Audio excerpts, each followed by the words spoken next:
Well, the town of Mammoth Lakes Town Council and town staff held strategic planning sessions on Monday and Tuesday of this week, facilitated by Mayor Rick Wood and Town Manager Mariana Marashiva Martinez. Now, a press release was issued and a complete summary of decisions and directions listed on our website, sierrawave.net. Now, among the decisions, fund political commitment areas, keep political commitments and current baseline funding per the fiscal year 2013-2014 budget to tourism/marketing, as well as transit and housing.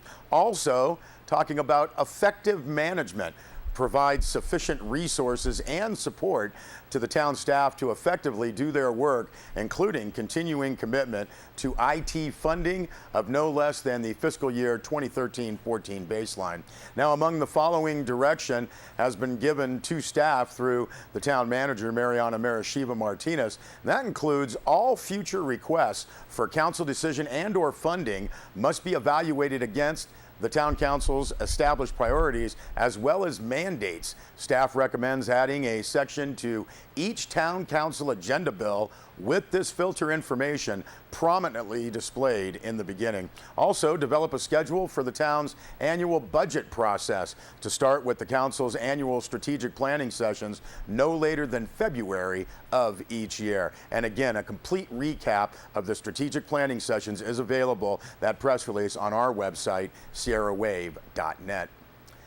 Well, the town of Mammoth Lakes also put out a press release last Friday announcing that Ray Jarvis, the Public Works and Transportation Director, as well as Johnny Gates, the Assistant Building Official, are leaving the organization after August 2nd, 2013. Now, last week, Sierra Wave Media ran a story on Johnny Gates, but the town's press release adds a note about Ray Jarvis, stating that Jarvis is leaving for reasons that are both professional and personal. His new position in South Lake Tahoe is going to be more narrowly focused on public works. The press release states the personal and family benefits of the transition are a large part of the decision. Now, that press release also asks, are these employees' departures indicative of an organizational problem that should be addressed?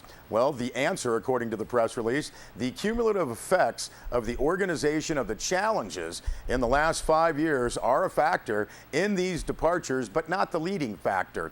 The press release states that at the same time, the fiscal challenges that resulted in an organization that is overstretched and overcharged have led employees to be more receptive to outside opportunities. Now, that press release, which can be viewed in full on our website, states Jarvis and Gates are going to be working closely with the town manager and their colleagues to develop a transition plan that would include both the short-term and long-term components. Well, Bennett Kessler filed this following report. Officials and citizens of Inyo and Mono counties have publicly opposed efforts to create critical habitat designations for two types of mountain frogs and the Yosemite toad. A U.S. Fish and Wildlife spokesman assured Sierra Wave Media that his agency cannot and does not close these areas to public access and that current resorts would not be impacted at all. Now, he said that's not what critical habitat designations are about. Robert Moeller of the Federal Fish and Wildlife Service said the habitat designation would come into play if new buildings or projects were proposed. He said even then his agency would work with the developer to mitigate impacts. Said Moeller, quote, "This does not limit access," end quote. He said the habitat designations would have no impact on existing resorts. Now, two concerns that the Forest Service would use the new designations to close access or impede public recreation. Moeller said he has never heard of the Forest Service using a critical habitat designation to keep the public out.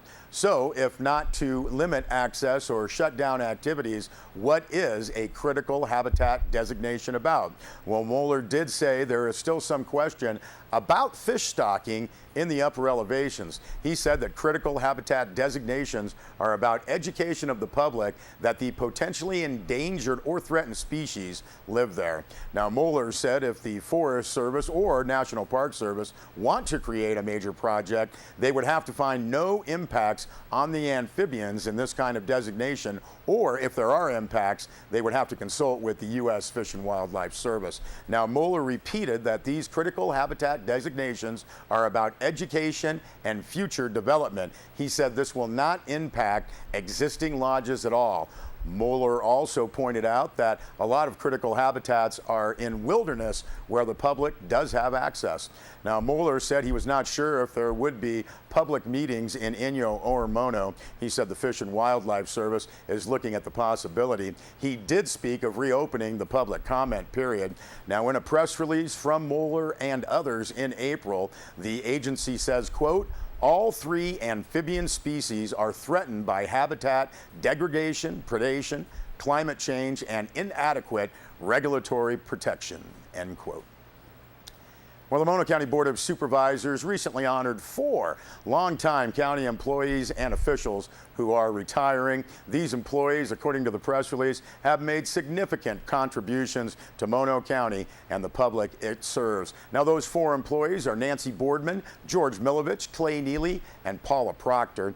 Nancy Boardman began her career with Mono County in October of 1980 and has held a number of positions, and her work with the county animal shelters has been lauded. George Milovich began his career as an agricultural biologist in Inyo County in 1976 as a temporary employee and as a full-time permanent employee in 1977. George Milovich became the Director of Agriculture Commissioner / Director of Weights and Measures in 1996, and the press release notes that George has seen many changes throughout his 36 years. Clay Neely began his career with Mono County as an IT consultant in April 1984, and throughout the years, Clay and his staff have modernized Mono County processes and helped the county become much more productive. Paula Proctor began her career at Mono County in February 1991 as an eligibility worker in social services, and she has also worked in other positions. You know, you can read a lot more about these 4 great folks, venerable Mono County employees, on our website, sierrawave.net. And we'll note that the press release states Mono County is proud to have employees stay for these long lengths of service, and although these valuable members of our team will be missed, we wish them well and a happy retirement, as do we here at Sierra Wave Media. We'll be back with another installment of the Mammoth Lakes 4th of July Parade.